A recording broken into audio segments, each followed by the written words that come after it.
Hi, I'm Odellin. 2 weeks ago, my sister screamed at me in front of our parents, "You've ruined our lives." And they nodded. Like it was true. I didn't yell, I didn't cry, I just walked out, with nothing but my bag, and silence. But this morning, I woke up to 14 missed calls. Now they say they need me. So, what changed? Before we dive in, what time are you listening to this and where from? Drop a comment.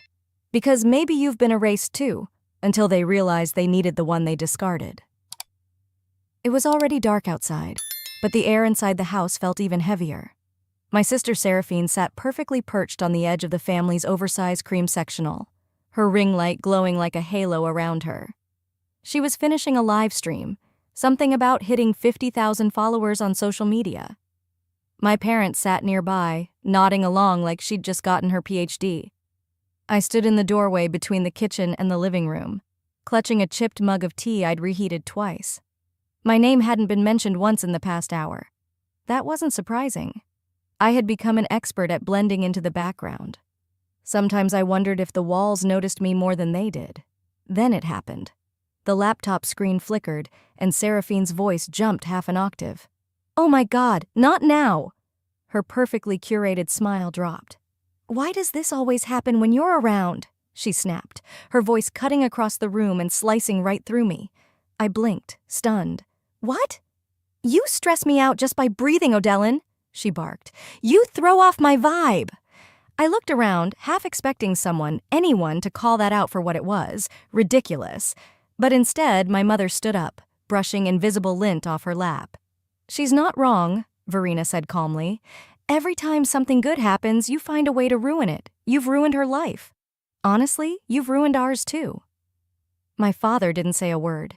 He just rubbed the bridge of his nose like this was all too familiar, too exhausting. I felt the flush rise in my neck. I didn't yell. I didn't cry. I didn't even defend myself. Instead, I turned around. I walked down the hall to the guest bedroom they'd begrudgingly let me use while I figured things out. The door barely closed without sticking. The carpet smelled faintly of dust and air freshener that had long expired. I moved quietly, robotically, stuffing a few essentials into a backpack I hadn't touched since college. I didn't pack anything sentimental.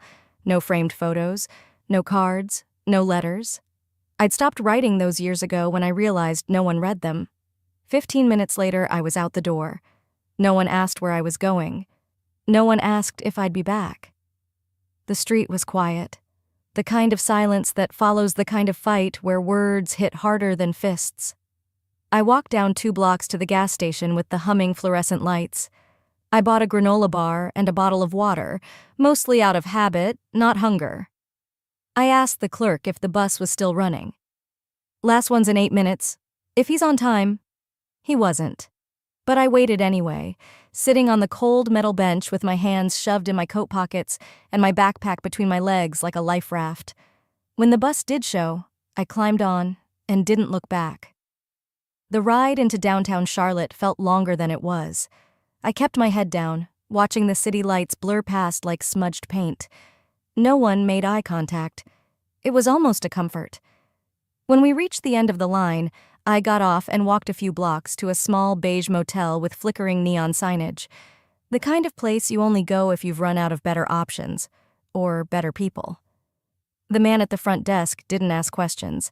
He handed me a key with a number scratched off and rewritten in marker. "Cash or card?" he mumbled, eyes never leaving his reality show playing behind him. I handed over my last $42. The room smelled like old cigarettes and cleaning fluid that didn't quite mask anything. I dropped my backpack near the foot of the bed and sat on the edge of the mattress. It creaked beneath me, loud in the quiet. I didn't undress. I didn't cry. I just stared at the water stain in the ceiling above me. It looked like a broken heart or a burned-out star, depending on how you tilted your head. My phone sat face down on the nightstand. I hadn't heard a single buzz the entire time. No, "Where are you?" No, "Come home." Nothing. And then it vibrated. Just once. I reached for it, half hopeful, half numb. A notification popped up. Reminder, unopened Mother's Day gift from Odellin delivered 2 years ago. The box I'd mailed her, wrapped in tissue paper, a pair of silk handkerchiefs with her initials. I had them monogrammed. She never opened it. They never opened me. The next morning, I was up before the sun finished rising. I counted what I had left, $270 and some change. No job, no home. But something about that note made the math feel less like a countdown and more like a challenge. I walked toward downtown. My feet ached before I reached the corner gas station, but I kept going. A little cafe near the bus depot opened early and had a small chalkboard sign out front. Free Wi-Fi, coffee refills all day. That was all I needed. Inside, it smelled like burnt toast and floor cleaner. I ordered the smallest coffee on the menu, $1.75, and took the seat closest to the outlet. I pulled out my phone and logged into a few freelance tutoring platforms I had bookmarked years ago but never used. One of them still had an old profile saved. I updated it. Specializing in SAT and ACT prep, writing support, study planning, patient, reliable. Under About Me, I wrote, I believe in showing up, even when no one else does. By noon, I had applied to 16 listings, parents desperate for help with test scores, students overwhelmed by college pressure, people I could understand in ways my own family never tried to understand me. Halfway through the 5th application, I paused. The words, reliable, compassionate listener stared back at me from the bio section. I remembered Grandma's voice. You were always the one who listened. She used to say that when I sat at her feet during Sunday dinners while everyone else talked over one another. She saw something. Not flashy, not loud, but something real. I swallowed hard, thinking back to the funeral. We were standing in the reception hall, surrounded by polite people with bad coleslaw. A family friend I barely knew leaned in gently and said, Your grandmother's second letter was beautiful. I hope it brought you peace. Second letter? I blinked at her. I only got one. Her face fell, confused. Oh, I must have been mistaken. She said she wrote you another, 8 months before she passed. I'm sure it got to you. But it never did. And when I asked my mother about it, 3 days after the funeral, still trying to give her the benefit of the doubt, she didn't even blink. Oh, it wasn't anything important. Just sweet old lady things. Just sweet old lady things. That letter, too, had been erased, like I had been. A pattern so long and subtle, you don't notice it until you wake up one day and realize all your edges have been sanded down by people who said they loved you. I shook the memory off and refocused on my applications. A ding came in. One parent responded, then another. By the end of the week, I had 3 clients, 2 high schoolers and 1 adult learner prepping for a GED. The library 2 blocks from the cafe allowed guests to borrow Chromebooks for online sessions. I booked 2-hour slots every afternoon and used them like my life depended on it, because it did. The pay wasn't much, but every dollar felt earned. And the students, they listened. They asked questions. They said thank you. One girl named Riley said during our second session, You're the only person who's explained this in a way that makes sense. It felt strange, being seen by strangers in ways I'd never been seen at home. That evening, I returned to the motel and recorded my income on the back of the same receipt from when I checked in. I wrote down the tutoring hours, the payments I'd received on PayPal, and how much I could afford to spend next. 2 more nights. I looked around that tiny room. It smelled faintly of bleach and damp curtains, but it was mine for now. And that was enough. For the first time in years, I felt the slightest thread of pride uncoil in my chest. They never noticed what I was building, I said aloud to no one, because they never thought I could. It wasn't just bitterness, it was clarity, cold and clean. I lay down, still wearing my jeans, too wired to sleep. The motel buzzed with faint conversations through the wall and the whir of a vending machine outside. Just as I was about to put my phone on silent, a post popped up on my feed. Family is who shows up when it matters. Don't ever forget that. It was Seraphine's caption. Her face gleamed next to our mother's, both holding glasses of something bubbly. I barely registered the fake smiles before my eyes locked onto something behind them, a photo on the wall, the family portrait. But I wasn't in it. I stared at the photo, my thumb instinctively zooming in. My eyes locked on the familiar hallway wall. Same textured beige, same soft shadow from the hallway lamp. but the frame was different. Gone was the old family portrait we took when I was 16, back when everyone still pretended I belonged. In its place, a glossy new photo. Seraphine in the center, of course. Mom on one side, beaming in her cream cardigan. Dad, stiff but smiling as if coached. Even the dog, Sprout, the golden retriever they got after I moved out, sat proudly in front. It looked like a campaign ad for some Hallmark version of our family. Only I wasn't in it. Not a mention, not a trace. Just a clean, cheerful slice of life, trimmed to remove the messy parts. I didn't cry. I thought maybe I would. But all I felt was a slow, rising heat in my chest. Not sadness, not quite rage either. Something quieter, heavier, like watching someone throw away a letter before reading it, and realizing it was yours. I sat on the edge of the motel bed, the phone still glowing in my hand. A few years back, I might have told myself they probably just needed a smaller frame. Or maybe they didn't realize I'd notice. But not this time. This wasn't an accident. It was official.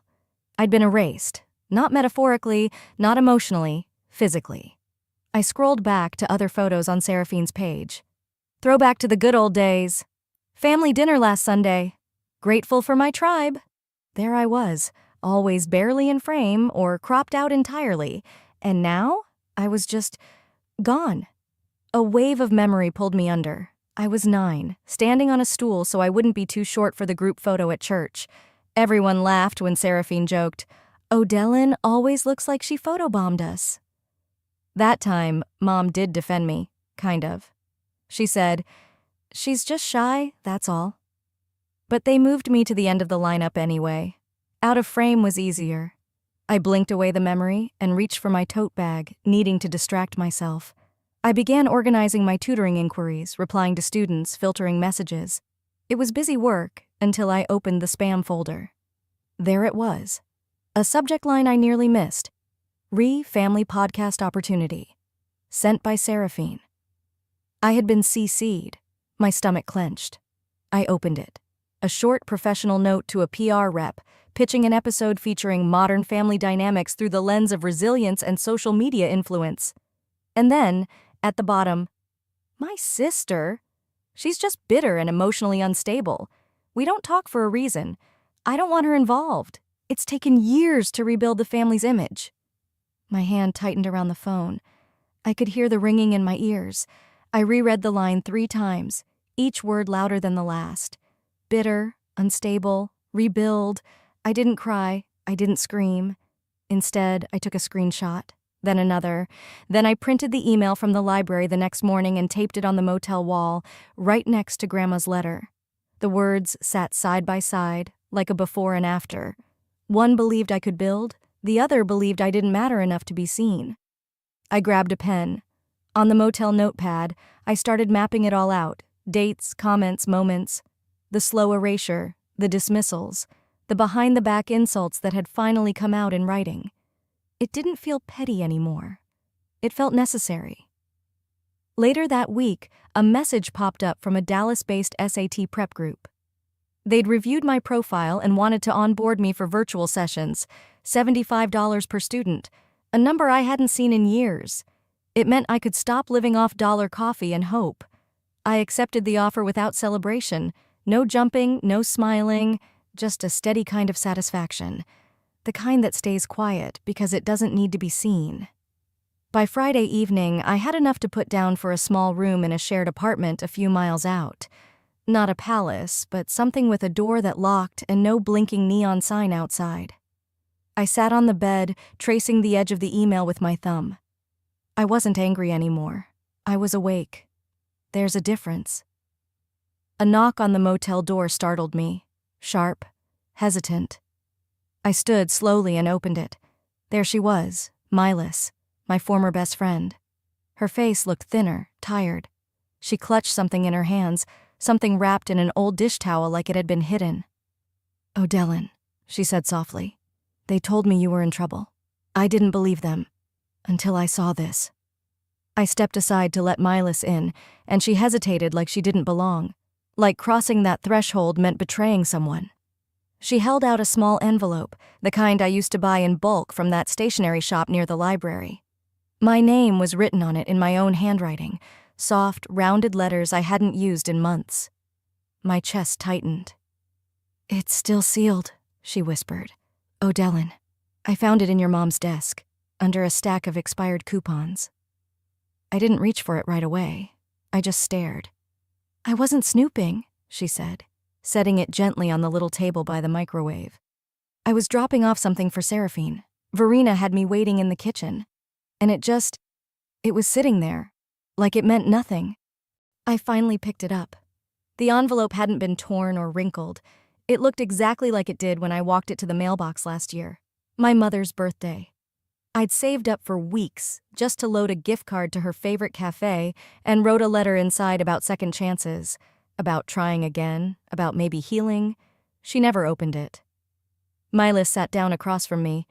Her mouth opened like she wanted to say more but didn't. I slid a fingernail under the flap. The paper peeled back without resistance. I pulled out the card and the note, unfolded the soft pink sheet. "Mom, if there's still a space in your heart for me, I'd like to sit there again. Not asking for everything, just a call back. I miss our Tuesday talks. I miss you.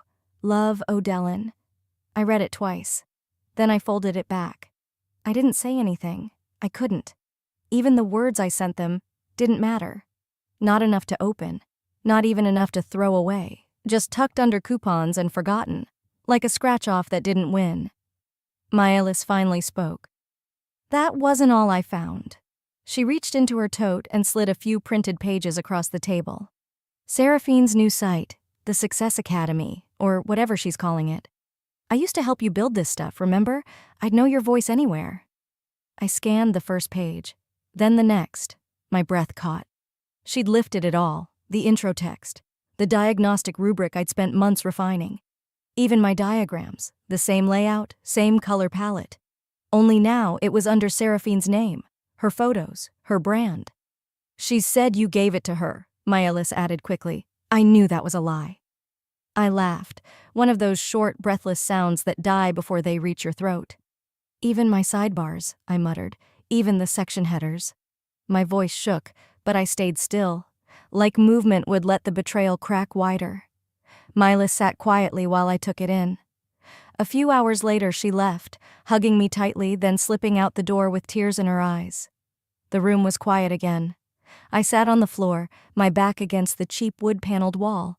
No music, no TV, just the hum of the mini-fridge and the occasional creak of the pipes. Then came the buzz. The phone screen lit up. Missed call, Dad, then another, and another.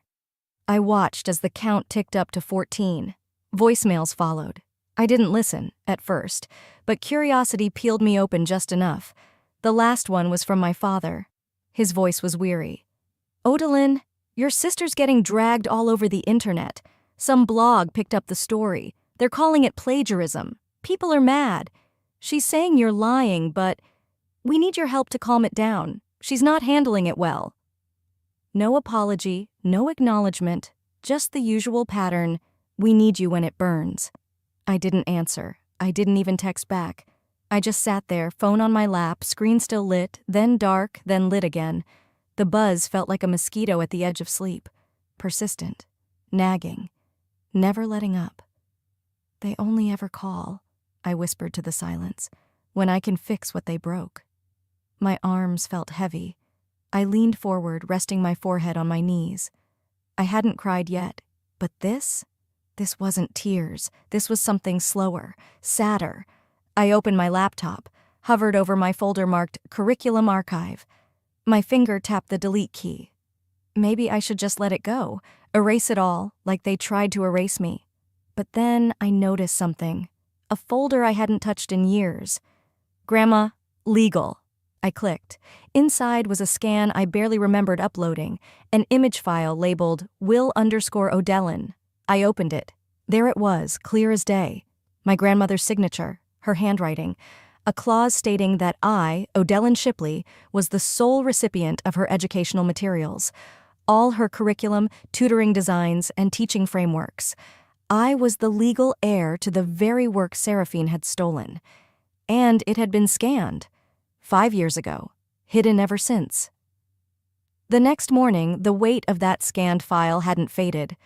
I stared at it while the sun crept through the dusty blinds of my small apartment, illuminating the edges of my computer screen like it was some kind of divine spotlight. The words were there, bold and formal, stamped and signed in my grandmother's careful pen. All intellectual property and preparatory curriculum created or co-developed with Odalyn Shipley shall remain under her sole name. She had protected me, quietly, legally, and my mother had ignored it, completely. As I sipped lukewarm coffee from a chipped mug, my phone buzzed again. Another voicemail, the second that morning. I didn't want to hear it, but my thumb hovered over the play button anyway. I was already spiraling. What's one more turn? Verina's voice came through, softer this time. "Oh, Dylan, please. You can't just let the family fall apart. Your sister's career is hanging by a thread." She said, "the family." But I knew what she meant. Them. The ones who replaced my face in pictures. The ones who left my envelope in a drawer like a piece of trash. Then another voicemail. This one from Seraphine. Her voice cracked with panic. "You're just bitter. You're always bitter. We gave you everything, and this is how you repay us?" I could almost see her pacing around in some pristine room, mascara trailing down her cheeks, blaming me like she always did. "We gave you everything," she said. What a joke. I whispered into the silence, "You erased me and still expect me to be your savior." My hands were steady as I printed the will. No drama, no tears, just clarity. I pinned it to the wall next to the email screenshot and the faded note from Grandma. One was typed, one was printed, one was written by hand. All of them told the same story. I'd been erased, and now they were demanding I paint myself back in, just to fix their mess. I stared at that wall for a long time. By lunch, I'd made up my mind. I looked up a lawyer in Austin who specialized in intellectual property and quietly booked a consultation. When I arrived, I brought the printout and a calm voice. "I'm not asking to sue," I told her. "Not yet. I just want this documented, verified, and publicly filed. I want ownership to be formal and known." The lawyer, a woman in her 50s named Margot, raised an eyebrow after reading the will. "You don't need a lawsuit to take back what's yours," she said, tapping the page. "You just need a notice." I left her office with paperwork in hand, sunlight warming my back, and something inside me I hadn't felt in years. Control. But peace? That didn't last long. That night, there was a knock. 3 raps, firm, familiar. I looked through the peephole and nearly stepped back in disbelief. Verina, Gareth, and Seraphine. I opened the door but didn't invite them in. We stood in the narrow hallway. The air felt sharp, like everything between us had hardened into glass, ready to shatter if anyone raised their voice. Verina looked exhausted. Her lipstick was faded. Her hands trembled. Gareth said nothing. He never did. Seraphine's eyeliner was smudged. Her curated shine was cracking, and she knew it. "We made mistakes," Verina began, clasping her hands. "We know, but family means forgiving." I didn't blink. "No," I said softly. "Family meant not burning my letters. It meant opening my envelope. It meant saying my name in your family appreciation posts." Verina looked down. I turned to Seraphine. She met my gaze like a child who'd been caught but didn't know how to be sorry. "This time," I told them, stepping back, "I'm not the one fixing your mess." I didn't slam the door. I didn't yell. I simply closed it with a click and turned the lock. Later that night, after showering off the tension and pouring myself some chamomile tea, I checked my email and froze. A bold red notification greeted me. "Your professional site has been flagged and temporarily suspended due to multiple copyright violation claims." I clicked the details. Someone, an anonymous IP, had filed claims against my own curriculum. My stomach twisted. They'd come back for me. Not with words, with paperwork. They tried to erase me one more time. But now I was ready. By the time I opened my eyes, the sky outside was already a dull gray. One of those mornings where light feels more like pressure than promise. I reached for my phone automatically, expecting the usual overnight tutoring emails or calendar pings. Instead, the first thing I saw was a red flag banner on my screen. "Your website has been temporarily suspended due to a reported copyright violation." I sat up, heart pounding but hands steady. A second notification followed, then a third. The subject lines were nearly identical. Urgent, copyright claim review pending. At first, I thought it was some glitch or bot, but when I clicked through and saw the claim details, my blood went cold. Proprietary content in use without consent. There was no sender name, just an anonymized IP address tied to the complaint. But Margot, my attorney, was already ahead of me. Within the hour, she called. "It traces back to Seraphine's branding agency," she said flatly. "It's not a coincidence." I didn't scream. I didn't cry. I took a breath, opened a new folder, and began. I took screenshots of every page, every time-stamped lesson, every outline, every diagram I'd created. I retrieved the PDF of my grandmother's will, highlighted the exact clause that secured the intellectual property. I even included early drafts I'd saved on a cloud backup, dated before Seraphine had even launched her academy. I wrote the counterclaim with the tone of someone who had nothing left to prove. "I don't scream anymore," I typed to myself while organizing the files. "I document." That same afternoon, I sent an email. Not just to the board hosting my platform, but to all my tutoring clients and professional contacts. No dramatics, no accusations, just a clean, composed message. In light of recent confusion, please find attached original course materials, timestamps, development drafts, and my legal rights to the content, as secured through notarized family documents. I appreciate your continued trust. A few replies rolled in within minutes. Most were supportive. A few expressed surprise. But one message stopped me cold. A parent I had worked with the previous fall, a single mom from Houston, wrote, "Your course saved my daughter's future. Don't let them take this from you." That one, I printed. I placed it next to the will on my wall. One paper born of blood, one born of effort. Together, they meant something real. By evening, the storm had started brewing, this time not mine. Seraphine posted a cryptic update on her main page. "People love to take credit once the hard work's done. Funny how that works." But the internet wasn't buying it this time. Within the hour, someone, an intern she must have let go without a second thought, posted screenshots, timestamps, chat logs, even early Canva templates, all tied to me, all dating back years. The comment section beneath Seraphine's post turned fast. "This looks like a textbook case of erasure. Wait, why is Odellin not credited on anything? Y'all believe the family brand too easily." I didn't respond. I didn't need to. Instead, I sat on my worn couch with a cup of peppermint tea, legs curled beneath me, laptop in my lap. For the first time in a long time, I didn't feel small. I felt still, strong. Then, just past 10 p.m., Margot called again. "Odellin," she said cautiously, "I don't want you to panic." I paused, heartbeat slowing to a steady rhythm. "Tell me." "Seraphine's team just filed an emergency injunction. They're trying to block your site permanently. And..." She hesitated. "Your name is now being dragged in a Reddit thread that's gaining serious traction." So this was their last swing. Not a conversation, not an apology, an ambush. I set down my mug carefully and looked at the papers on the wall. This wasn't just personal anymore. It was public. And now, it was war. The next morning, I didn't rush to check my inbox. I made coffee, let the kettle hiss and breathe. I took my time cracking the window, letting in just enough cold air to feel awake. Only then did I open my laptop. The subject line was waiting. "Formal injunction filed, cease and desist pending court review." Margot had warned me. Still, seeing it in black and white knocked something loose inside me. It wasn't just a challenge to my work. It was a move meant to bury me. Below the message was a copy of the injunction. My name, my course, my students, all temporarily frozen. Almost simultaneously, a viral Reddit thread was passed to me. At first, I didn't click, but curiosity, or maybe defiance, got the better of me. My sister stole everything from me and turned our family against me. The username was generic, but the phrasing? It was textbook Seraphine. The narrative flipped. Now she was the victim. Now I was the jealous sister, out for revenge. The comments were brutal. "Wow, what kind of person does this to family? Ungrateful much.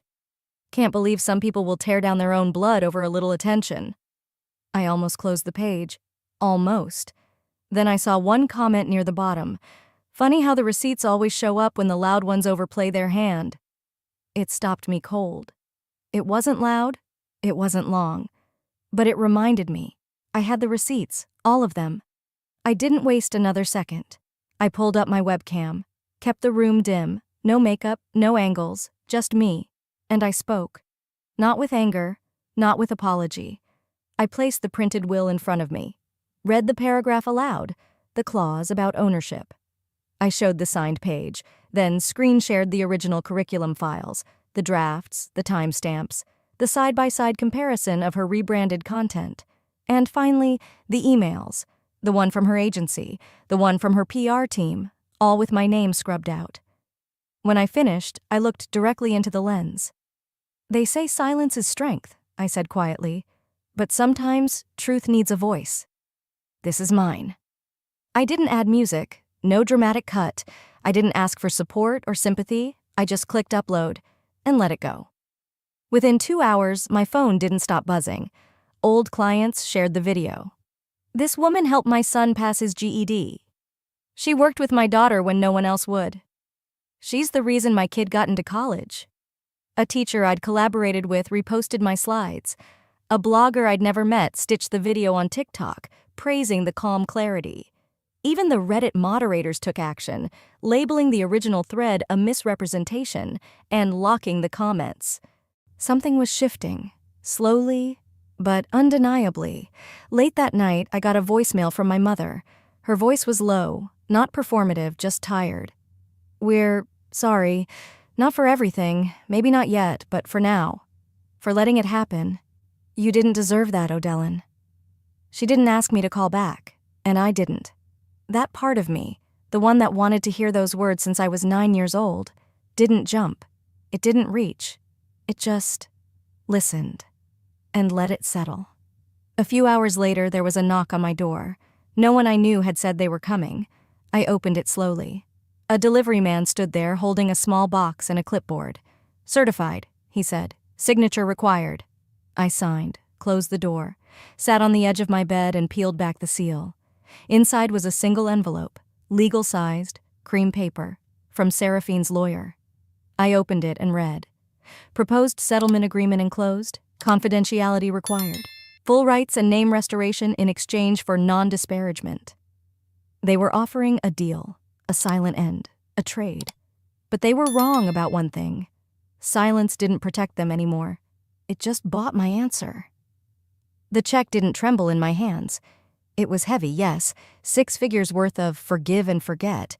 But my fingers stayed steady as I unfolded the NDA behind it. Withdraw all claims, delete the video, never speak publicly again. It was the kind of offer that came dressed as resolution, but stank of control. I read it twice. Once as a woman who had spent too many years second-guessing herself. Then again as the woman I'd become, no longer looking for permission to be heard. And then I walked to my shredder, slid in the papers, and listened as the blades turned their silence into dust. That afternoon, I posted my final statement. No video this time. Just a still image, my name, my credentials, and the words, "You don't owe people silence just because they shared your last name. I won't take hush money for pain I never caused."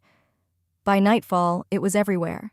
Women from all over, former educators, daughters who'd been gaslit out of inheritances, sisters who knew the sting of being scapegoated, began sharing it.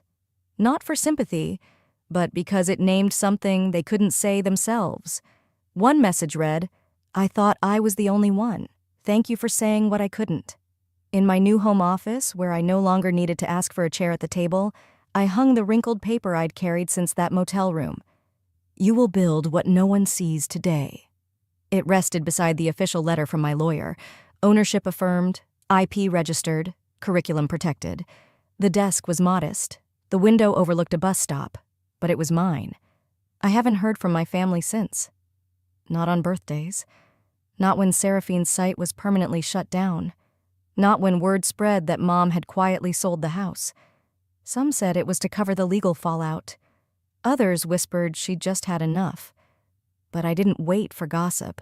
I didn't need apologies printed in ink or whispered through other people's mouths. They weren't monsters, just people who made me one when it was easier than looking in the mirror. I didn't fight to punish them, I fought to free myself. And freedom? It's quieter than I imagined, but not empty. Last month, I launched a small scholarship fund in my grandmother's name. Nothing flashy, just enough to help kids like the ones I used to tutor when I barely had rent money. Thank you notes started coming in. Most were from strangers. One was from a student I taught back when I was working out of the public library. "You were the first one who told me I could do it. I believed you." I sat with that letter for a long time. Not because it hurt, but because it didn't. This was the life I built in the silence they once thought would bury me. A few days ago, I printed a second copy of my grandmother's note. I folded it into an envelope. No return address, no message, just those words. "You will build what no one sees today." I mailed it to a girl I once tutored, who'd quietly told me her parents thought she was too much. Who'd been told to stop dreaming so loud, because maybe one day she'll find herself alone in a motel room, and maybe those words will do for her what they did for me.